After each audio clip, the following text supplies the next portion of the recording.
I did an update on Bo last night and told you that this morning we were going to be ultrasounding him and then possibly shock waving and assessing if we needed to do stem cells or anything like that for him. Now, before you say he looks sad, he is sedated.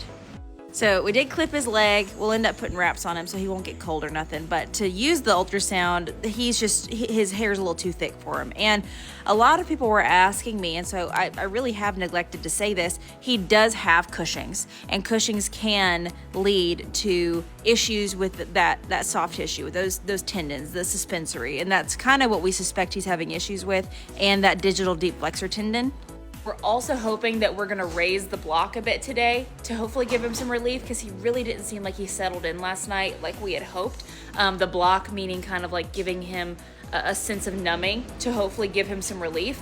The farrier is coming later today, and so if we do have to do some sort of corrective shoeing, so let's say we find a tear in his flexor tendon, if we can do some sort of wedge and give him some relief, we will. So before we block it, just doing a little preliminary look around. And that's one of the hard parts, is that his suspensories look thick. And so if we do offload onto like a wedge shoe for his digital deep flexor tendon, it's going to load more on the suspensories, but we have to do something. So like, it's kind of gauging what's worse, if we can treat one or both of them. So we did see some fresh tearing in that suspensory.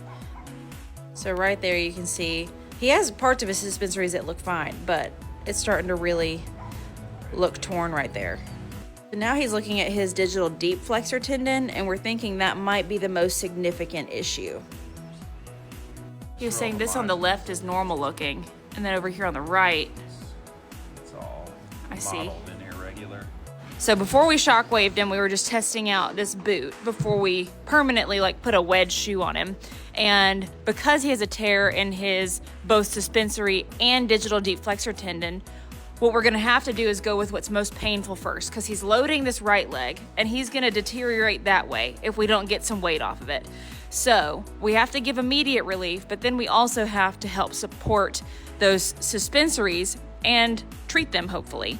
So essentially, like our course of treatment at the moment, which things are subject to change, because none of this comes without, oh, well, we could do this and it could work, or we could do this and this could happen, you know?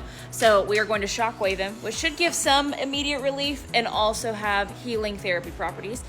We are also going to, try out this cuff on his foot to see if relieving with that angle helps the digital deep flexor tendon. We're going to keep him wrapped with polo wraps to help support the suspensory, and we are going to order some Renovo, which is stem cells coming from it has like amniotic properties, so it's like anti-inflammatory, and he's really inflamed in all those areas. So you can get stem cells from other places, like we did with Earlene. You can get it from like bone marrow, but this comes from like the amniotic sac. All right, so shockwave, it's going to have targeted inflammation effects. So inflammation is going to bring all that blood flow to that specific area for healing, but it's also going to give him a numbing effect. So it's going to be some like hopefully instant relief. So he's doing a couple of different spots. Then on top of all this, we don't want him to baby it so much that he heals where he lets that tendon contract and get tight, and then he can't set his foot down. So we're also going to have to be hand walking him a bit. We're going to be putting Surpass on the area, going to be giving him some anti-inflammatories at the moment with some, hopefully combating it with some ulcer medication. But yeah, this is kind of like we're throwing this at him, and we're gonna hope it works. I don't really honestly know what we're gonna do if this course does not work. Just know that is his comfort, his quality is at the forefront of our brains, but I can't, in my right mind, just do nothing. So we're also pulling blood, just kind of checking all of our bases. So yeah, that's kind of like where we're at. We would love your prayers, and let me know if you have any questions about what's going on with Bo.